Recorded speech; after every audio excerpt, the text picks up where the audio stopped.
Vous écoutez Samedi de lire avec l'auteur invité d'Amélie Boivin-Henfield au FM 103.7. Mylène, c'est déjà la fin de l'émission. Alors, qu'est-ce qui s'en vient pour toi? Alors, il va y avoir le départ pour le Yukon à l'automne?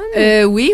Et puis, le scénario sur lequel je travaille, et puis mon nouveau bébé qui se déroule sur la route de Compostelle, qui va partir à l'automne chez mon éditeur pour sortir première semaine d'avril. Est-ce qu'il est terminé d'écrire? Oui, le premier jet est fini, mais je prends tout le temps quelques mois de repos avant de le reprendre, de le retravailler. Là, faut que je me dégage comme il faut de l'histoire pour pouvoir la voir d'un autre œil.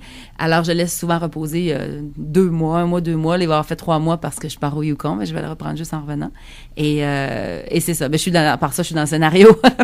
Parce que ça, c'est vraiment je vais me rappeler de mon été 2013, toute ma vie, ça va avoir été l'été du scénario. On en parlait en dehors des ondes, dans le fond, t'avais jusqu'au mois de juin pour écrire le scénario, et finalement, ça va beaucoup plus vite que prévu. Oui, j'avais négocié, vu que c'est mon premier scénario à vie, j'avais négocié jusqu'au 1er juin 2014 pour remettre la version finale. Puis finalement, quand je suis tombée dedans, là, j'ai le 2/3 d'écrit. Puis bon, c'est le premier jet, là, mais ça va bien, ça coule tout seul. Je suis capable de transposer là, ce qu'il y a dans le roman de façon visuelle ou dans les paroles, parce que l'écran, c'est juste on a juste seulement 2 aspects, hein, soit visuel, soit dans les dialogues ou dans le scénario. On peut plus aller dans la tête du personnage comme on fait dans le roman, là.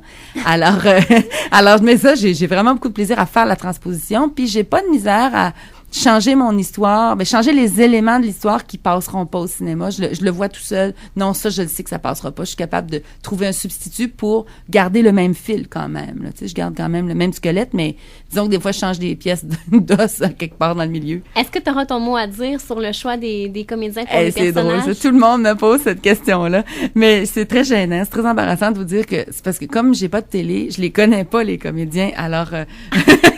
je vois ceux qui sont au cinéma, là, mais ils sont en télé, je les connais pas. Mais physiquement, tu dois avoir une idée. Oui, j'ai une idée, puis je pense que dans le roman, il était bien décrit, mais je vais être bien contente si on me demande mon avis, puis je vais très bien comprendre si on veut pas l'avoir, tu sais, là.